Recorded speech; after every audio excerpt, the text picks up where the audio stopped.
যে আল্লাহ রাব্বুল আলামিন আপনাকে আমাকে দুনিয়ার মধ্যে পাঠাইছে তার গোলামের জন্য। একটু বিবেকটা খাটায় দেখবেন যে আল্লাহ তাআলা আমাকে এত নিয়ামত দিয়েছেন, যে আল্লাহ আমাকে এত ধন সম্পত্তির মালিক বানাইছে, যে আল্লাহ তাআলা আমাকে সবচাইতে বড় যে নিয়ামতটা আমাকে নিঃশ্বাস দিতেছে। একটা নিঃশ্বাস যখন ওই ব্যক্তি নিঃশ্বাসটা ভিতর থেকে আর বের না হবে তখনই কিন্তু সে লাশে পরিণত, কথা কোন ঠিক কিনা? ঘরের বাহিরে আসছে, আরামের বিছানা ছেড়ে দিয়ে ঘর থেকে বান্দা বের হয়ে আসলো, হাজত ছেড়ে ঘরের মধ্যে প্রবেশ করবে, বাহিরে গিয়ে সে দুনিয়া থেকে বিদায়। নিঃশ্বাসটা চলে গেছে, আর নিঃশ্বাস ভিতরে ঢুকে নাই, দুনিয়া থেকে চিরতরে বিদায় নিয়ে চলে গেছে। ওই বান্দাকে আর কোনোদিন ঘরের মধ্যে প্রবেশ করাবে না।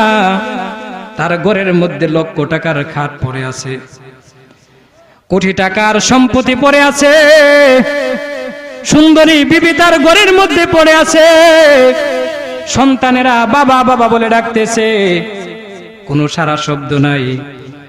এত মোহাব্বতের স্ত্রী, এত মায়ার স্ত্রী, এত ভালোবাসার সন্তানেরা একটাবার বলবে না আমার বাবা এত দামি একটা খাট বানাইছে, 1 লক্ষ টাকা ব্যয় করে খাটটা বানাইছে, আমার বাবা দুনিয়া থেকে বিদায় নিয়ে চলে গেছে, আজকে বাবা দুনিয়া থেকে বিদায় নিয়ে গেছে, কবরে যাওয়ার আগে খাটটার মধ্যে ভালোভাবে একটু ঘুমায়া যাক। এই কথা বলবে কিনা?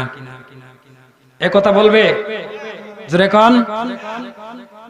যখন হসপিটালের মধ্যে মারা যায় ওই লাশটাকে কি ঘরে নিয়ে আবার খাটের মধ্যে সুন্দরভাবে শোয়া দেয় নাকি? লাশ কিন্তু বাড়ি থেকে হসপিটাল থেকে আসার আগেই মসজিদের খাটিয়ে গিয়ে ঘরের বাইরে দরজার মধ্যে উপস্থিত, কথা কোন ঠিক কিনা?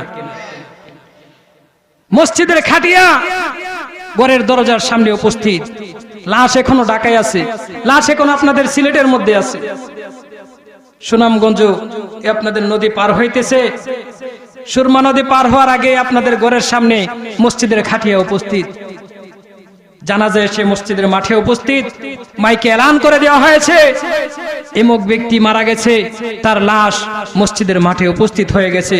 কে কে জানাজায় শরীক হবেন তাড়াতাড়ি চলে আসেন। একটু চিন্তা করে দেখেন এই দুনিয়াটা কই দিনের জন্য? আমরা কি সবসময় 80 বছর 90 বছর 100 বছর বাঁচতে পারবো এরকম গ্যারান্টি কেউ দিতে পারবেন? সকলে কোন পারবেন? পারবেন না। এটা হলো মুসাফির খানা। এই দুনিয়াটা ক্ষণস্থায়ী একটা জিন্দেগি, এখান থেকে সবাই বিদায় নিয়ে চলে যাইতে হবে, কিন্তু কে কখন যাবে এই গ্যারান্টি কেউ দিতে পারবে না। ইহা হাম সব মুসাফির হ্যায়, ওই কবর ঠিকানা,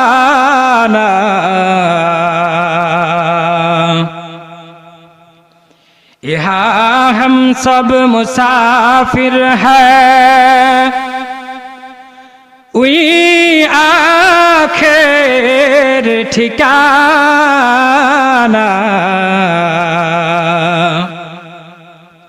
कोई आगे रुआना है, कोई पीछे रुआना, कथा कोन ठीक किना? आरो जोरे कोन ठीक किना? এই দুনিয়াটা ক্ষণস্থায়ী জিন্দেগি বাবা, দুনিয়া থেকে সবাইকে বিদায় নিয়ে চলে যেতে হবে, কেউ গ্যারান্টি দিয়ে দুনিয়ার মধ্যে থাকতে পারবে না। এই ক্ষণস্থায়ী জিন্দেগির মায়া ছেড়ে আমাদের অন্ধকার ঘরের মধ্যে থাকতে হবে। আজকে তুমি এসি ছাড়া তোমার ঘুম আসে না, ঘরের মধ্যে যখন ঘুমাও একটা মশার ভেনভেন আওয়াজের কারণে তোমার ঘুম আসে না, মশার স্প্রে মারো, মশারে ভালোভাবে টানাও, একটু গরমে তোমার ঘুম আসে না, তুমি ঘরের এসিটাকে ফুল চাউন দিয়া তারপরে ঘুমাতে হয়। একটুকে চিন্তা করে দেখলা যখন তোমার নিঃশ্বাসটা ভিতর থেকে বাইরে হইবে আর বাহির থেকে ভিতরে না যাবে, ওই দিন তুমি একটা জীবিত মানুষ থেকে মৃত মানুষে পরিণত হয়ে যাবে। ওরে মুসলমান ইমানদার, ওই দিন কিন্তু আর তোমাকে রাখবে না। তুমি যত বড় প্রভাবশালী হও না কেন, তুমি যত বড় সম্পত্তিওয়ালা হও না কেন, এলাকার মেম্বার চেয়ারম্যান এমপি মন্ত্রী যাই কিছু হও না কেন, তোমার সব কিছু দুনিয়া থেকে বিচ্ছিন্ন হয়ে গেছে। আজকে আর তোমাকে দুনিয়ার মধ্যে রাখবে না, জমিনের উপরে রাখবে না, যদিও রাখে বরফ দিয়ে রাখতে হবে, কথা কোন ঠিক কিনা? মেডিসিন দিয়ে তোমাকে রাখতে হবে, বরফের গাড়ি, লাশবাহী গাড়ির মধ্যে তোমাকে রাখতে হবে। তোমার আরামের এসি আর তোমাকে দেবে না, মশাটাকে তাড়ানোর ক্ষমতা তোমার থাকবে না, মাছি তোমার কানের কাছে বন বন করবে, তুমি তাড়ানোর ক্ষমতা তোমার থাকবে না। একটু চিন্তা করে দেখো মুসলমান, যে আল্লাহ রাব্বুল আলামিন তোমাকে এত নিয়ামত দিল, যে মহান রব্বে কারীম তোমাকে মুসলমান বানাইয়া দুনিয়ার মধ্যে পাঠাইলো, শেষ নবীর উম্মত হিসাবে আল্লাহ তোমাকে দুনিয়ার মধ্যে পাঠাইলো, কিন্তু তুমি আল্লাহর নাফরমানি করে যাইতেছো। একটু যদি চিন্তা করো, ঘুমের ঘরের মধ্যে বিছানায় মাথাটা রেখে একটু চিন্তা করবা, এত সুন্দর বিবি ঘরের মধ্যে রেখে গেলাম, নববধূ আমার ঘরের মধ্যে পড়ে আছে, সন্তান আমার বাড়ির মধ্যে আছে, আমার সম্পত্তির অভাব নাই।